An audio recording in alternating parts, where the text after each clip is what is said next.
Hello, hello, hello, beautiful people, and welcome back to another episode of the USL Show. It is a great day to be back and talking about some USL. There were some awesome matches. There was a lot of drama that happened, and just a lot of fun stuff all around, and a little bit of controversy if you want to get into it. But something that's not controversial is my good friend Ryan. Ryan, how you doing, man? I'm doing well, and just remember, if anyone's ever sad about their team, you're not a person who put out a wager on their college football team on Twitter that didn't go to plan and caused him to delete all of his social media profiles because of said wager. Just look up Florida State wager, and everyone will just know what I'm talking about. It's brutal. It's brutal. That guy's having a day. That guy is having an absolute day. So, hey, we got a bunch of stuff to talk about, but not before we talk about Added Time Outfitters. Go ahead, check them out. If you use code USL, you get 10% off, and they have a whole bunch of cool stuff, including some cool Louis City stuff, who we'll be talking about very soon.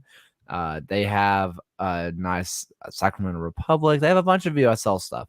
So check out their stuff. Get 10% off. Buy all the merch, and hey, help us out along the way. We got a bunch of interesting conversations. We've been trying to have a lot of Super League conversations. We love, at least I love the Super League. I'm obsessed with the Super League. But unfortunately for Super League fans, the only Super League action was, well, Dallas getting absolutely throttled by Barcelona because Brooklyn FC had to postpone their match. Now, I'm just going to go ahead and read the statement. Um, it said during installation of the soccer turf at what is this? The Mayamondes? It's the Mayamonde? Brooklyn minor league team baseball ballpark. Thank you. Park. The league and Brooklyn FC identified deficiencies that have rendered the playing surface unplayable. The health and safety of our staff, players, and fans is our top priority, and this decision reflects our commitment to their well-being. The match will be rescheduled at a later date. And then it says for any season ticket holders, it's all good. You can either be refunded for this one or you can reschedule it. No big deal.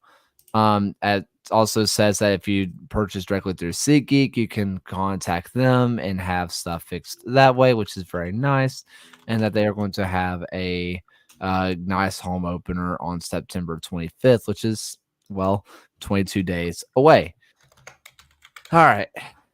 All that is said and done. Brooklyn not off to the best start.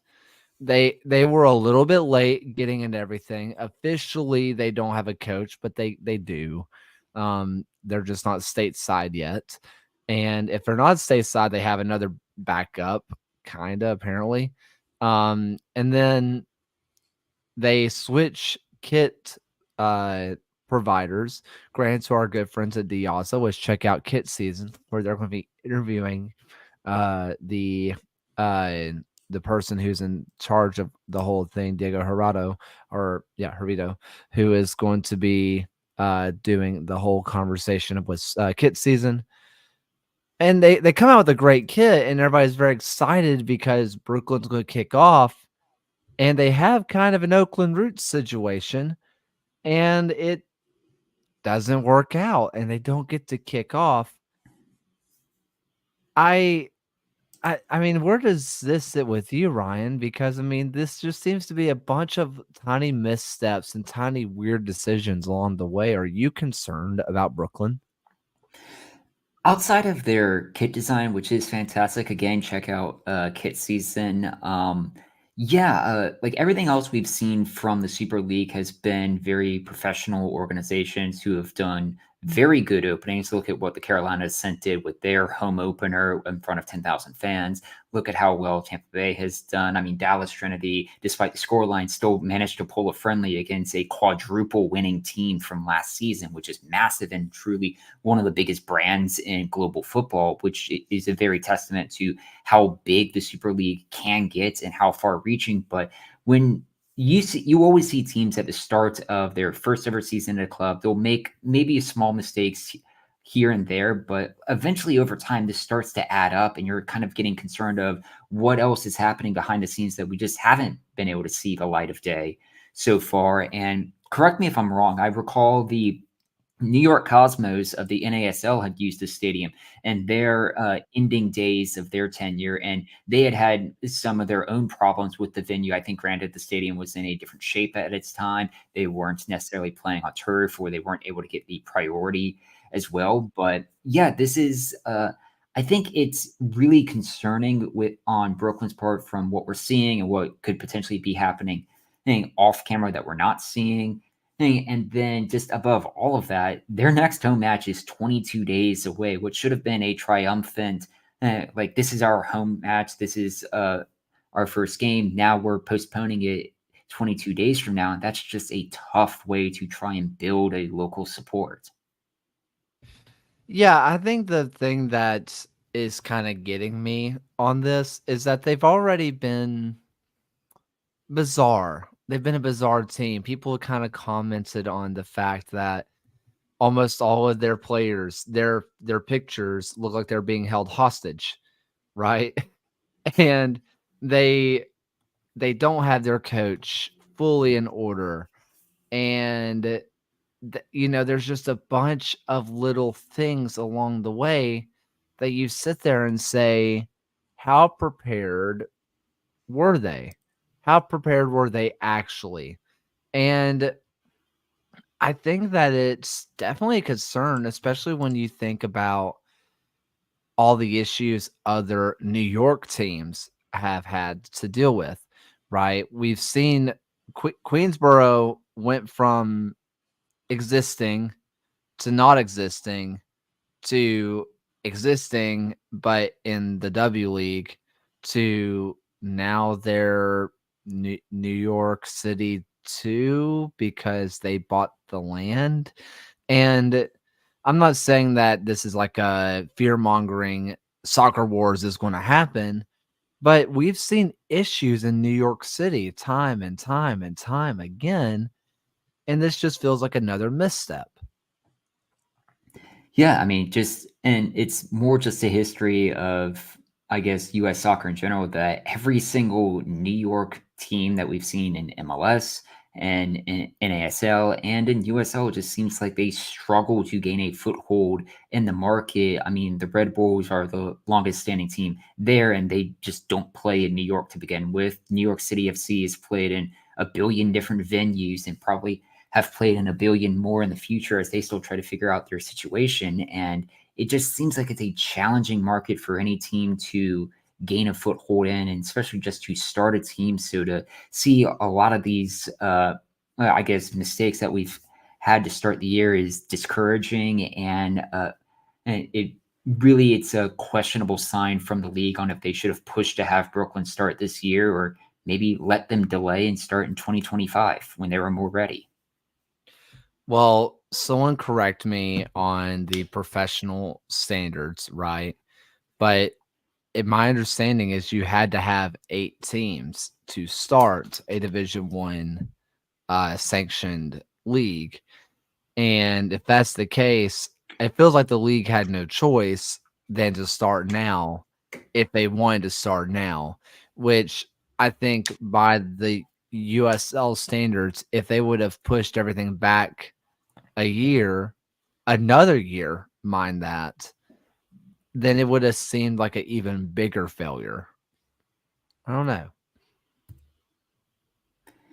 Yeah, it really put the league kind of into a tough place. But yeah, if we're going to have teams putting pressure on other teams to be ready, it I guess there's not really a right answer within this situation other than that you hope Brooklyn, once they do get things sorted, that they can figure it out because Brooklyn definitely deserves a team. They deserve one side to call their own. I've always been a proponent that every borough of New York could host a professional soccer team in this country.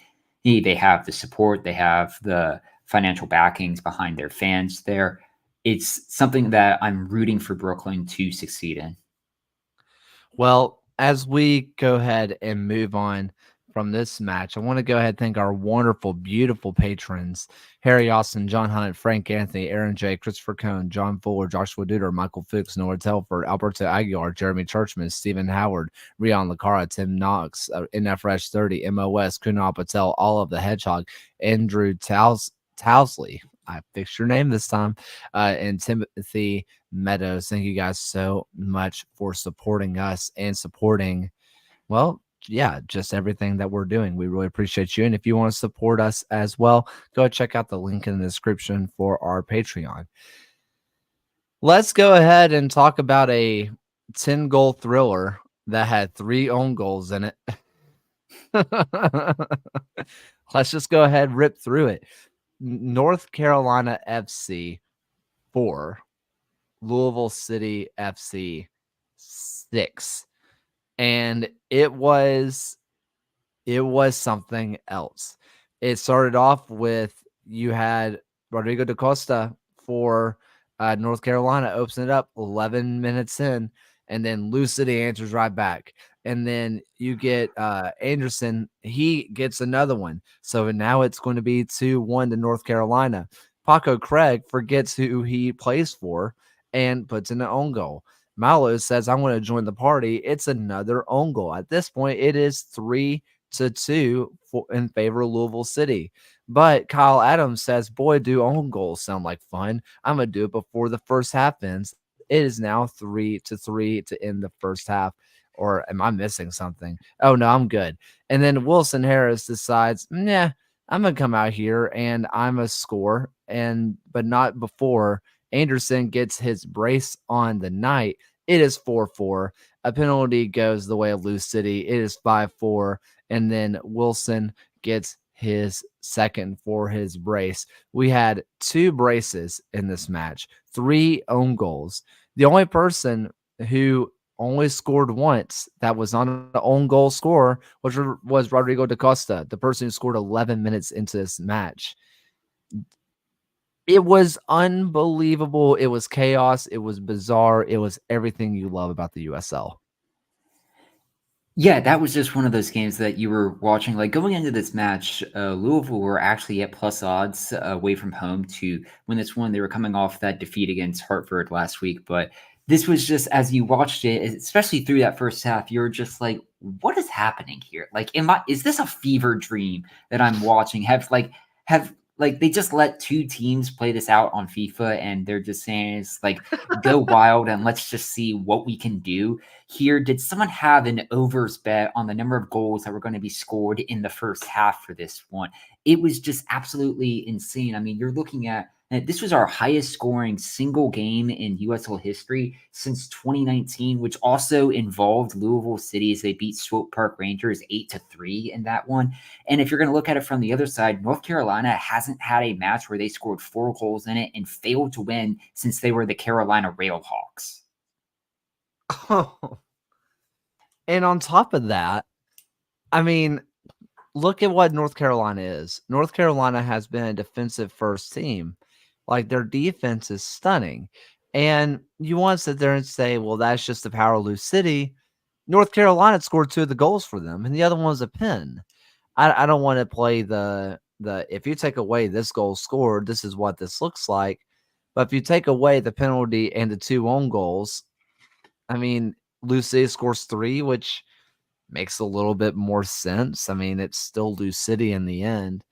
And if you take away the own goal for Lou City in favor of North Carolina from Kyle Adams, you're looking at a match that ends, what is that, 3-3, if I'm doing everything correctly here. It's still an absolute insane game. If this match had ended 3-3, if you take away the own goals and the penalties, we'd still be sitting here saying, man, can you believe North Carolina scored 3 goals on Louisville? We didn't know, like, we knew they had the offensive firepower to do it, but did you think they could do it? And we'd all say, no, absolutely not. This Louisville side is different. But we'd also probably say, man, scoring 3 goals on this North Carolina team is insane as well. Man, then you add in the own goals and penalties, and you're just looking at one of the most chaotic championship games we've seen in such a long time. Yeah, it reminds me of, gosh, the opponent's eluding me, but I think it was Tormenta was hosting, I think Greenville. What was it, like 2, 3 years ago, Yeah, where they played yeah. out that chaotic? It was like 6-5 down Yep. on like a random Wednesday night in the summer. Like that would be. This is basically the USL equivalent of our. Can you do it on a rainy night in Stoke? And it's like, can you do it on a chaotic 5 goal or 10 goal thriller in Cary, North Carolina, in the And heat of August? I'm But trying yeah, to like you remember that matchup specifically. It was one of the crazier ones we had last year where Greenville went up big and just slowly let it fall away. And I'm trying to think of what the final score line. I want to say it was 5-5. I want to say it was that match well, where from it ends last up. year they had Greenville had a 3-3. Yeah, there that was you're right on the money there. It was that 5-5 match Greenville had against Tormenta. It was their 16th game of the 2022 season.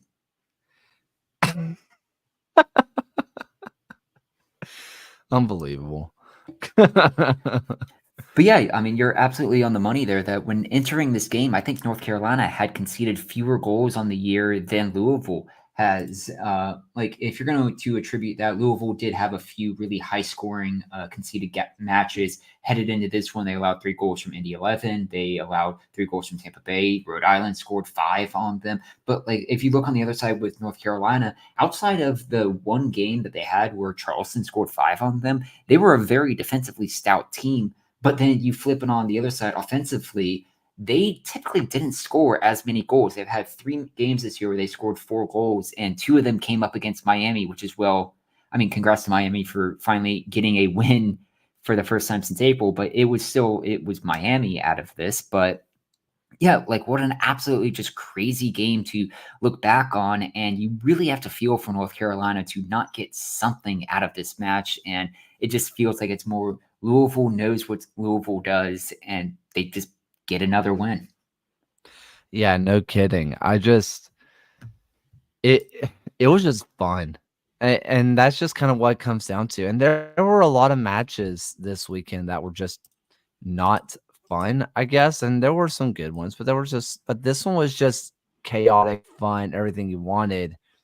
And speaking of chaotic and fun and everything you wanted, oh my word, Ford Madsen takes down Union Omaha in penalties, where they also had a own goal go their way, where they're up 2-0, where Wolfgang Prentice, top tier name in the USL, by the way, scores in the second minute, and then they get an own goal to go their way in the 23rd, and then here comes Union Omaha. Bang, bang, boom. It is 3-2. Omaha's flying, and cometh the man, cometh the hour. Christian Chaney, the 85th minute, forces it to extra time. Well, not extra time, straight to penalties, where Ford Madsen puts them away and they go on to win, which, by the way, that gets them into the playoffs. That gets them into the knockout round where they had to win it, and they did. And end up being an insane final day where you see Greenville miss out by 2 points to Charlotte Independence. Union Omaha gets in on being the most goals scored, and they needed all 3 of those goals to get through on this. Um, it ends up being awesome, and Ford Madsen goes full bingo, and nice little Twitter beef where even Omaha likes to remind them that it's not the biggest match in their club's history, but for Ford Madsen to say, we're just trying to sell tickets, babe, basically, everything about it was awesome. Yeah, I mean, this was a very impressive display from the Jägermeister Cup, like a really banner decision from USO One to start this season, like through all 8 group stage games for every team. It was exciting. It was very high scoring. The minimum number of goals you saw from teams in the group stage was 8. That at least averages out to you got at least 1 goal a game for the worst teams of this. And then Omaha was able to get 16 goals out of their group stage, averaging 2 goals a game for this. And then even throughout all of that game where you had Madison and Omaha, with this match, they still both made it into the knockouts. And that would be such a spicy final if they were able to meet each other at that final on September 28th. As it stands, you'll have Northern Colorado as the priority for hosting any final as the number 1 seed. If Madison or Charlotte, they would be able to host if Omaha were to beat Northern Colorado in this one. But yeah, this was just a really exciting Jägermeister Cup. Charlotte, to kind of talk about that, they got their first win in Greenville for the first time, I think, in their series history as well. And that was also a game I did call in my weekly predictions article, #ad. But honestly, the 4 teams that we have right here can make a case that they're 3 of the best teams that are currently playing in the league stage right now of USO 1. And then it was a team that just got incredibly hot in the Jägermeister Cup and stormed their way to the number 1 seed, pun not intended. I mean, let's talk about these teams that, made the Jägermeister Cup, where you talk about it, where Northern Colorado, they are first, and they're taking on the number 4 Omaha, who gets in on goals scored. And you have Madison hosting Charlotte. And you talk about the top teams in just USL League One. Number 1, Charlotte Independence. Number 2, Union Omaha. Number 3, Ford Madison. Number 4 is One Knox, who, don't forget, they barely missed out on these playoffs, where if Ford Madison were to have just drawn this match, I believe it would have been One Knox who would have been the ones through if they would have just lost on penalties as opposed to their win. And then you have Greenville, who, had they beaten Charlotte Independence, would have gone through. And then you have Northern Colorado in League One. And don't forget, Northern Colorado had one of the worst starts this season that you could ever ask for. It was horrific. It took them, a full month for them to get themselves right. And they kind of got themselves right in the Jägermeister Cup, where both teams are incentivized to score. It let NOCO build up some momentum and try more attacking systems. And it's led to them scoring goals and winning games, where you're seeing the best 6 teams in the league in these knockouts. So it's not like we have some fluky situation. You're still seeing the top of the top going for a shot of glory. What I think is going to be really interesting to kind of look at in anticipation of this knockouts, we have the semifinal for Northern Colorado in 8 days' time as of recording. Thing is, they are about to start this weekend on a 3-match road span in the league, and within that time, before so they'll have Lexington on the weekend at home, then they'll have this home match against Omaha. Oh, after that, they'll play Omaha again in the league. These 2 teams are going to see a lot of each other over the next week. And I do think we've always said this within USO 1 as in that context, that playing at home is such a massive draw for teams here, that having this big homestand for Northern Colorado, I think, is something that could carry them into the final if I had to pick a winner now. Well, in terms of Colorado, I mean, Colorado Springs has been on fire. They dispatched of Memphis 901 earlier this week on a scoreline of 3-1. And then they go down to Tulsa, where they end up beating Tulsa 4-1. And it's kind of all the names that you sort of think it'll be. I mean, when you're looking at Damas, when you're looking at Enriquez, when you're looking at, LaCroix, LaCroix, not really a guy that you expect to score goals. Same thing for Matthew Rayal, where you're not expecting your fullbacks to come in and score goals regularly, sure, but it's still a bunch of the names that you know. Same thing for when they played against Memphis 901. The only goal for Memphis that was scored was Mahoney, right? And again, Ronaldo Damas and Jonah Fjolberg had got a brace in the first 10 minutes. I mean, it has been awesome for Colorado Springs and a real jolt to the system as with their wins that they have gotten, they are up into sixth, comfortably into a playoff spot. And not just that, they're just a point behind Memphis right now for potentially hosting a home playoff game if they continue this form. This past week, having scored 7 goals over 2 games, is their highest stretch of goals scored over the course of 2 games since they've had since June. And this upcoming next 2 matches they have are absolutely massive for them as they play a Tampa Bay team who has not had a match played in 2 weeks. And then they play Charleston, who is always a very difficult opponent. But luckily, they have both of those games at home where they are the best team in the Western Conference right now at games played at home. It is absolutely massive if Colorado Springs can get into this top 4 and potentially avoid New Mexico if they can get all the way up to a 3rd seed and host a home playoff game. They could be a very dangerous team to watch in the postseason.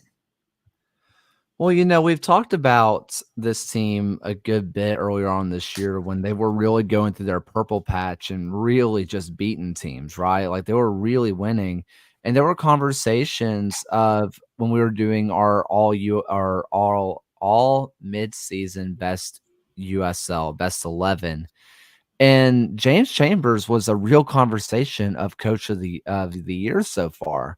It ends up going down to New Mexico, but James Chambers made it a real conversation, which for me and for a lot of people, Colorado Springs was the unanimous Western Conference wooden spoon winners. It felt like they were the ones that you should pick. The talent didn't look good. It was a coach that we didn't fully trust, and Chambers has those boys rolling right now, and it just looks so good. And they have a potential to be incredibly strong headed into the playoffs, which is so crucial for how we have USL set up. That it's always been a team that is coming flying into the playoffs, or is always the side that typically does well. Outside of this next 2 games against Tampa Bay and Charleston, and then Sacramento that they have on the final day, every other game that they have this week represents a team that is either just holding on to a playoff spot in Loudoun or a team that is not in the playoffs as well. They could really build up a huge number of points over this kind of final quarter of the season that could lead them into a strong spot looking in for the postseason. And Edwin really puts into the chat of McGee has just been really, really good.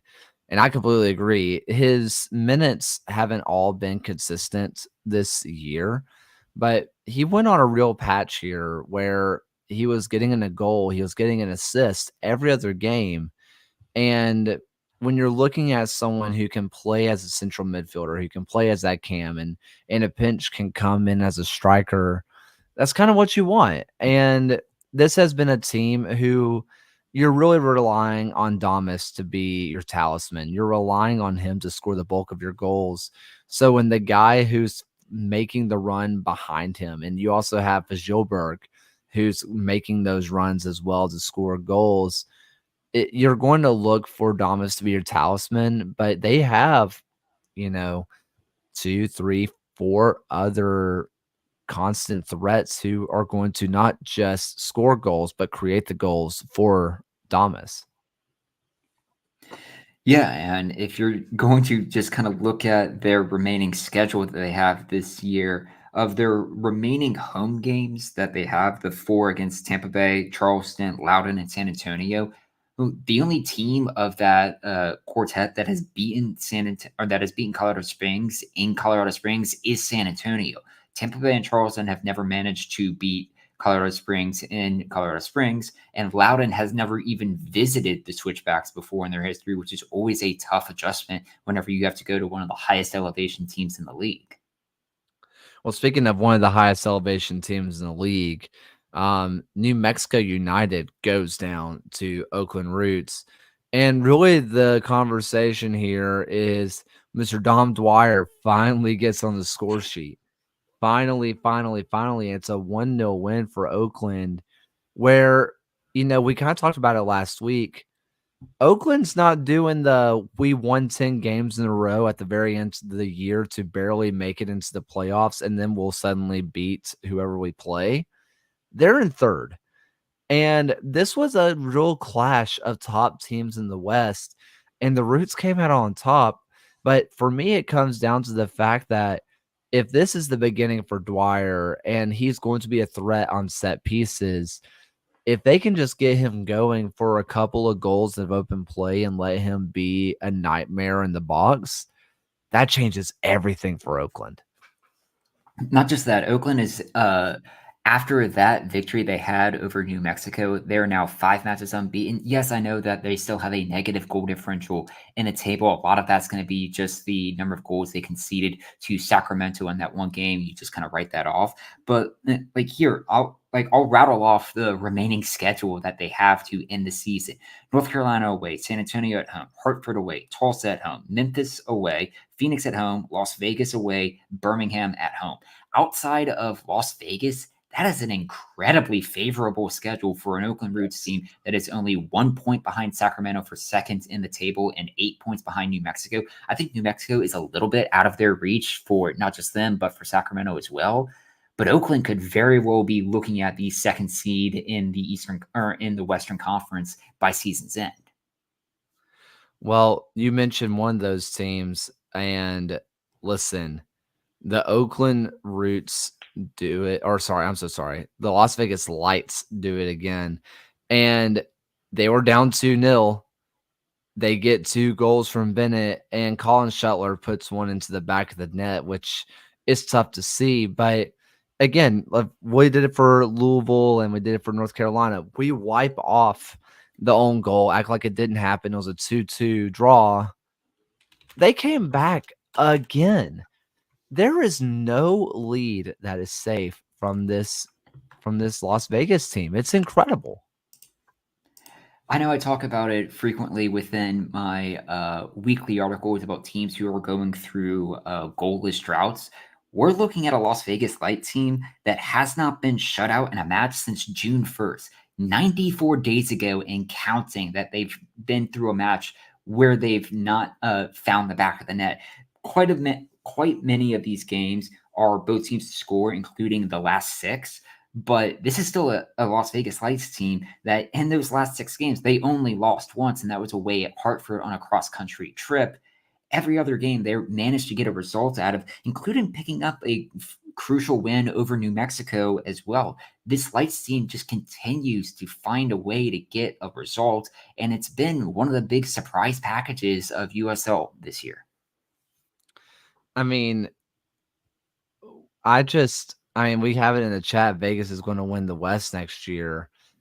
If they can continue on this, there's no reason to think that they won't. I mean, as it stands right now, Las Vegas is a 5 seed, and they're just 1 point behind Memphis right now, so they could still very well pick up a home playoff game. But if Las Vegas is the 4 or the 5 seed, and I'm New Mexico, I'm looking at that team rather nervously if both us and Las Vegas are able to advance. If I'm anybody, I'm with Edwin in the chat. I don't want to be anybody and play Las Vegas. I really don't. They just seem to get goals from anywhere. And how many times have we seen them now come back from a deficit, and not just a 1-goal deficit, multiple goals? It just does not seem to matter. I mean, we looked at the Indy 11 versus Las Vegas match from 2 weeks ago, and that was all 5 goals scored in the first half that they still found a way to get a result out of it. You look at the New Mexico goal who equalized just before halftime when they played Las Vegas many weeks ago. Las Vegas still came and found a winner in the second half. This team has been, honestly, if you're going to take the moniker away from San Antonio, they've become one of the new mentality monsters of the league.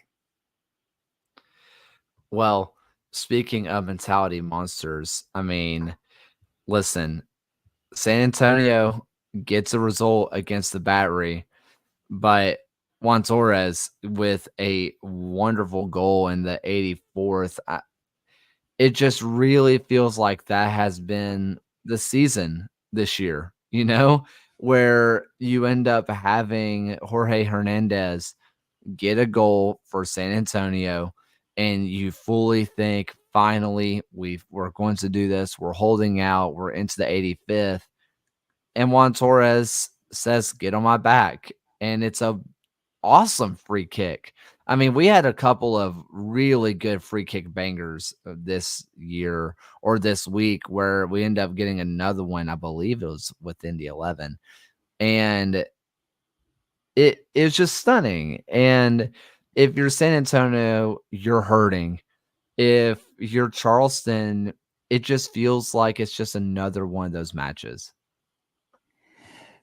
Yeah, I mean, the story of San Antonio this year has just been that they are no longer the same team that they've had previously. I'm trying to look back through all of their previous results this year, but as it stands, I'm counting back to the start of May. They've conceded 6 goals past the 80th minute, and that is just something that kills a team's just mentality, to put it that way. I guess for other stats within this one specific match, I guess San Antonio can hang their hat on the fact that they've never lost to Charleston all time, and that was Charleston's first ever goal they scored against San Antonio. And despite all of that, you still have San Antonio just 5 points out of a playoff spot right now. But if you look at their remaining schedule, they still have to play Oakland, Rhode Island, Sacramento, Colorado Springs, Louisville, and Detroit. It some of those games are at home, like Louisville and Detroit are their back-to-back home games to end the season. This just doesn't seem like a schedule that is built for a side that is chasing down a playoff spot. Well, I it just doesn't feel like it's going to be the year for them. I can't well, maybe you could find this while I kind of blab on. That final, 80 minutes and conceding goals. Who was it a few years ago that we kept talking about? It was it was Red Bulls too, the Baby Bulls, where a couple of years ago they were in almost every single match. I mean, maybe it was 2021, whichever one was their last year in the league, and they were in every match. It was a tied game, or it was they were up, and then they would just ship goal after goal. The moment it hit 80, it felt like they kept getting scored on. And it kind of feels the same way for San Antonio. Not as bad as what the Baby Bulls were that year, obviously, but it it sorta has the same vibe of the anti Las Vegas of, if you have a lead, it's not safe, but in this case, if San Antonio has the lead, it's not safe. And that number four San Antonio through the season is they've conceded 7 goals past the 80th minute. Some of these goals didn't end up having any consequence on the actual match. It was either the match was already result was already determined. It's just one of those that it, as a manager, you hate to see your team either not be able to finish out games or not be able to make scorelines respectable. And conceding anything past the 80th minute is just one of the most deflating things that you could have, right up there with conceding right before halftime or so. It just, from what we've seen of San Antonio from previous years, this is just not what you would expect from what you know about the history of this team in this league. Well, let's get to one other team that you had mentioned, so I don't appear to be a Dodger, if you will. Rhode Island wins 2-0 over Birmingham, where Rhode Island eventually just kind of outplays Legion at the very end. And man, the scenes in Rhode Island when the first goal goes in was awesome, because everybody in Rhode Island knows how much that it means to keep on winning. There have not been many teams to be an expansion team and make the playoffs in their first year as an expansion crowd. If Rhode Island can hang on, I mean, they are looking to make history. Yeah, I'm trying to scroll back through some of the previous ones. We had Detroit, who made the postseason in their first year, but they weren't hosting a playoff game. The immediate one that always comes to mind is how successful Sacramento were in Yeah. 2014 when they won, obviously, the league in year one. But you're looking at Rhode Island right now, who's just 1 point behind Detroit in the table for that fourth spot. I think personally, the top three in the Eastern Conference, they're already set, probably in that order. They're going to be hosting home playoff games. It's the three usual suspects that you would always expect. But Rhode Island is on a really good run of form right now, better than Detroit at the moment. And I think they will, at least as it stands, pip Detroit to that number 4 seed if it was down to just these two teams at the moment. Indy 11 is still competitive, just 2 points behind Detroit, but they've been floundering. Birmingham has now lost 3 games in a row for the first time since the 2023 season, the latter half of that year. And I just can't see Loudoun making up the ground as well if you're going to round out the top 8 teams in the Eastern Conference. Pittsburgh's really interesting because they're 9 matches unbeaten, and Bob Lilly always kind of just wheels his team towards results. I just think being 6 points back of Detroit right now for the 4th seed is probably asking a little bit too much of Lilly to get them a home playoff game. So it really is pointing to, like, all signs is that Rhode Island should be hosting a home playoff game come the playoffs. Yeah, and we get a question in chat of how much longer Legion going to keep Sown. I think a lot of Legion fans have been asking that since roughly around 2020 or 2021. Um, it there's been a lot of stagnation, and this is nothing from an official source. So please, please, please, please, don't act like I'm breaking news because I'm not. But I'm pretty sure his youngest is a senior in high school this year. And I have the feeling that he's going to have the job until until they graduate. Um, just, you know, out of respect, maybe not, but that is just sort of the that's just kind of the vibe I get. I think it's time to go. I think it's time for Legion to move on. I I've been very complimentary of Tommy Sohn this year. I think it's been his best coaching job he's done in Birmingham. I think that's still true, but it's very obvious that a lot of this team has given up, and so there clearly needs to be a shakeup, which is what makes this Rhode Island match so fascinating. Is that it's chock full of former Birmingham people, from the head coach who used to be the assistant coach who used to be the academy director, the former striker, the former wingbacks, the former midfielder, the guy who grew up 10 minutes from the training facility. I mean, there's a lot of Birmingham in this Rhode Island squad. And I think for a lot of Legion fans, that was like the final breaking point. Yeah, and you put out a really good podcast last week just talking about is it time to break out the core. Shout out to John in his back four article who promoted that one as well. But you're looking at Tommy Stone, who's been the manager of Birmingham since 2018. He's been a manager of Birmingham longer than Greg Berhalter has been was the manager of the U.S. men's national team. Just to put that in context, it's very quick how the sport can pass some people by and just really change the landscape of the team, especially within USO, when you can see a team like Rhode Island come in and really take the league by storm, and you see all the other teams of the league kind of cycle around you, and that it takes just like one really good hire or one really good offseason, and you're looking at a team that's entirely different, like you see with Las Vegas right now. It seriously seems like it's one of those situations that it's you appreciate what has come before and how the team got its start, but it could also be time to kind of turn over a new leaf and just see what the future has in store for the team. Yeah, we will see how that goes forward. Let's go ahead and get into some predictions, because boy, do we have some matches and just some stuff to talk about. And the first one that I just think is interesting, and we talk about it, and every time we say it, it feels ridiculous. But Louisville City versus Loudoun United is a real matchup. That is a real exciting matchup. It could very well be a preview of a potential 1v8 matchup. But if you're looking at this series historically, it's 7-1 in favor of Louisville. 2019, when Loudon somehow picked a 3-0 victory in the summer of that year, was the last time Loudon got a win in this one. Frankly, when you're looking at Louisville games being played at home, they tend to blow out their opponents. They have 11 wins at home, and only 2 of them were decided by just 1 goal.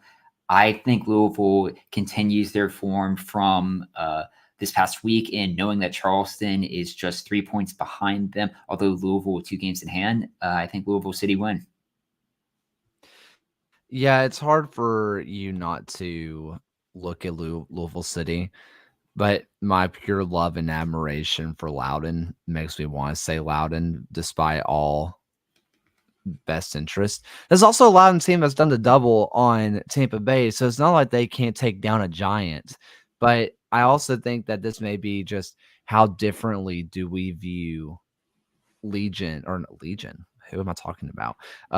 Louisville City to Tampa Bay. We definitely view Legion different than Tampa Bay.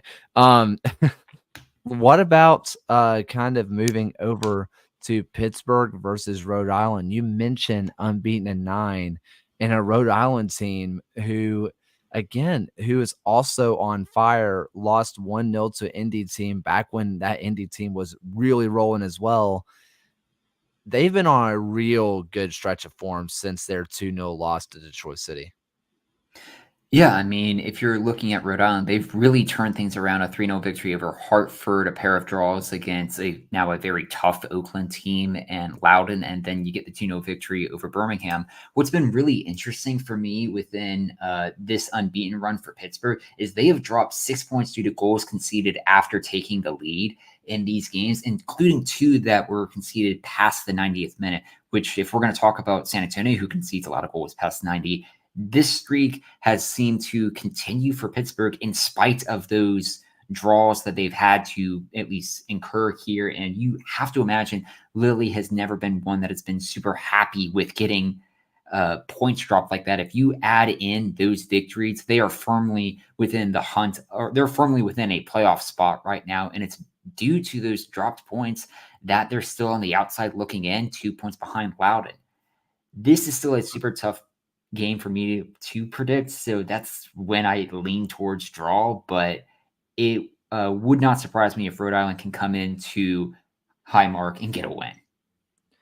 Color me shocked that Rhode Island would also get a draw.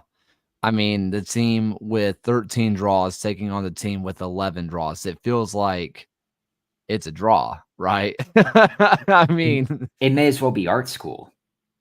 I mean, if we're looking at Rhode Island, who, if they draw this match, ends up breaking the single season draw record, with Pittsburgh not too far behind. So there's that. If I'm having to pick one, I feel like I'm leaning Rhode Island, but also Pittsburgh at home is just another monster. A game that might be interesting depending on if they can keep it up. How about this Miami team, which, oh, by the way, that was this week's USL Tactics Show. Let's go ahead and hear The about Miami that. FC are in the win column for the 3rd time this season and the first time at Pitbull Stadium, and they got there without really changing their basic approach. This is the team that isn't afraid to sit deep, sit in a back 5 that's very flat, and almost eschews width when they attack upfield. However, because of forwards like Michael Lawrence and Frank Lopez, this team retains a real counterattacking threat, one that often drives down the middle and doesn't rely on wingbacks to get the job done. This move fizzles out, but it's the sort of play, the sort of sequence you expect to see from Miami, and the heat map bears that out. They didn't exactly light the heat map on fire against Monterey Bay this weekend, but you can see that real nexus down the center of the pitch. They did just enough against a team that admittedly went shorthanded to get the win. You see some of the logic here. They're facing a kind of 2-on-1 in the wide area, potentially, with Roberto Molina, the right wingback, sitting low, making sure that Monterey can't get behind, can't combine to really create a decent chance. Certainly there's space for Monterey, but you never feel like that sort of 4-on-2 situation is going to go awry. However, the wingbacks retain the ability to press up at certain moments. You see Alejandro Matrano, the left wingback in this example, closing down on an opponent well above the halfway line. As a result, Joey Desart, the higher of the two central midfielders here, is going to get an interception, drive in, and create a chance right down the middle for Miami. This is what you want to see if you're Antonio Nocerino. There's structure, there's logic, and they're executing without making mistakes all the while. This isn't exactly the most consistent thing you get from Miami, but the way they held that high line, the way they goaded Monterrey into passes that just weren't going to connect, was key to getting the win. This was a very strong performance for a team that's lacked them in 2024, and you hope that you can see it more down the stretch for Miami. So, through the power of Mr. Worldwide and friendship alone, is what you just heard from John willing to sway you that Miami can beat the best team in the West? So John did take one of the stat drops I was going to have, that they have not only won in the Pitbull Stadium for the first time, but they did it before the college football team that they shared the venue with was able to win or play a game in the Pitbull Stadium, which is just outright hilarious. If you look through the history of this series between New Mexico and Miami, Miami has beaten New Mexico before in New Mexico. They had a 3-0 victory over them in August of 2022. But as much as I would love to see Miami come in and play spoiler, New Mexico has just lost twice at home all season. They should get another win in this match.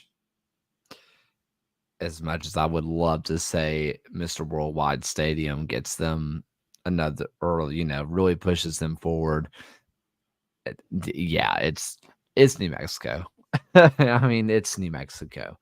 And then for what is likely to be the biggest match in the championship anyway, let's just go ahead and go on down and let's talk about this Charleston Battery versus Sacramento Republic, where Charleston, we talked about it, gets a wonderful wonder goal from Juan Torres to get a point against San Antonio. Meanwhile, Sacramento, hey, they got a nice little bye week. They got nice and rested, but they got all 3 points against San Antonio, who was their most recent match. How do you feel about this one? This just feels like if you wanted to be a real hipster choice and go against the grain and not pick Louisville as part of your USL Cup final, this just feels like a USL Cup final matchup that you're seeing right now. And like looking at the history of these two teams in the series, all 3 of those previous games have been both teams to score. You've seen Sacramento walk away with 2 victories here, with Charleston picking up a draw in a match that featured a Sacramento red card in it historically. These are just 2 teams that are not just heavyweights of USL. Oh, they're blue blood historically. They're just what you represent as the kind of premier clubs of the league. I think that we're in for a really exciting match this weekend. I have this one down as both teams to score in over 2.5 goals in it.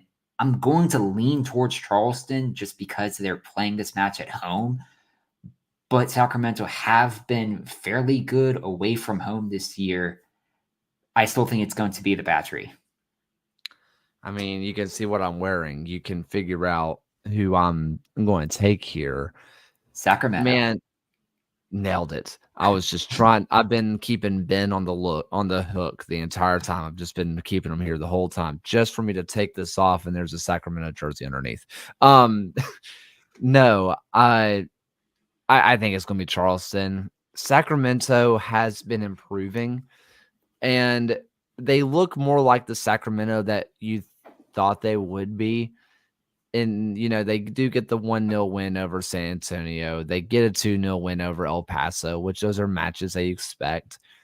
But, even their 4-3 loss to Louisville City, it still felt like, okay, this Sacramento team is kind of clicking the way that you think that they should be for what we think of Sacramento. I just don't think that I don't know how close it's going to be with this being at home to Charleston. I mean, this Charleston team has seemingly gotten even better since Aaron Malloy has gone down, which is an insane thing to say about arguably the best player in the league. it is a true next man up mentality, and the entire Charleston team just feels like they're really, really clicking. I'm taking Charleston. I mean, if we're gonna look at just venue results, we always joke about the movable force against the immovable object. This is very much the opposite. Charleston has lost one match at home all year, and even then, you have to put an asterisk on it due to it being the red card that they had against the start to the Cabrera era with El Paso. Whereas if you look at Sacramento from this season, if you look at their away form, they're the best team in the Western Conference right now with just one defeat away from home, and it came at the hands of Louisville this year. Now they have 4 draws in addition to their 6 wins away from home. This is a really exciting matchup for the championship. Well, let's go ahead and go over to League One, where we got a couple of interesting ones. Let's talk about One Knox versus Charlotte. It's a top of the league fixture when you're looking at Charlotte. And then you have One Knox who's sitting in fourth, who, if we're being honest, looks really good ever since the sacking of McKeever, where it feels like they're playing more free than they ever had before. Can One Knox take down the top of the table, Charlotte Independence? I think so. What's interesting within both of these two teams is that they were each riding at least a 9-game unbeaten run across all competition entering this match. And looking at this game historically, Knoxville has never lost to Charlotte in the history of these two teams matching up, including 3 of these games that have been both teams to score. I think Knoxville actually goes in and beats Charlotte to get a victory here, and it would be the first of 2 Knoxville-based teams to have success against or in the city of Charlotte this weekend. I guess so. I guess that is true. What, you just don't believe in the Wolfpack? Not at all. They're also a rival of my. They're also a rival of my college, and I can't believe in them. So Are they in ECU rivals? we have a rivalry trophy with it, so it's not nothing. They don't like to see us as rivals, but they also don't root for us and don't like us. So, yeah, that kind of is a rivalry. Is it like the Mississippi State versus Alabama is technically a rivalry game, like it's named and everything, but no one cares? I mean, we all care, and NC State fans like to bemoan us online, so I think they care as well. Okay, fair enough.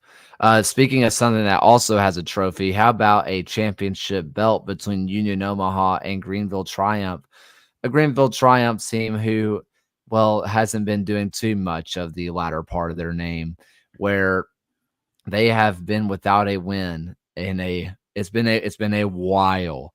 Why not July 20th? Can they get it right against Union Omaha, a team who yes, they've drawn lately, but they just don't lose that often? Can Greenville triumph away from home? I mean, you say July 20th as their last win that came in the cup. You have to go all the way back to June 22nd to find their last league victory as well. And it's really hurt their just kind of standing within USL 1 that shockingly they're only 4 points out of first place, and they should still be a playoff team this year. I wouldn't doubt that from Greenville. I think what's going to really dictate this match right now is how Omaha is going to look as they travel to the Pacific Northwest to play Spokane right now. I think that's going to have a really big impact on their travel. But when playing at home, Greenville hasn't won in Omaha since June of 2022. I would still back Omaha to get a result out of this one. I think they win. Another Union Omaha match that's into the playoffs. They play Spokane, and this is Spokane team who, hot and cold, can they do it at home versus the Owls? I think Spokane needs this game a lot more than Omaha needs this game. And if you're looking at Spokane, they're just 3 points above the playoff line. Although if you're looking at the bottom 6 teams of USL 1 this year, I think we're going to see 2 teams that are just going to kind of backwards stumble their way into the playoffs right now. And Spokane just happens to be at the top of that pile. I don't think they get a win in this one. I wouldn't count out a draw from this, but I would definitely lean more Omaha double chance win or draw. Fair enough. Question from the chat, Andy King. Has anyone heard of the USLPA mandating mental health breaks for the teams? Yes. Every team is required to have a 1 week mental health break. Most of those coincide with bye weeks. So a lot of teams have bye weeks through either they had one last week, this week, or next week. And for most of those teams, those are the mental health breaks where players are asked not to come to training. They are, if they want to train, that's on their own doing, but it's not going to be at the facility. It's just getting them fully away from soccer. Now they can go hang out. In my understanding, they can still go hang out with each other if they are friends. And a lot of them are roommates with each other anyway.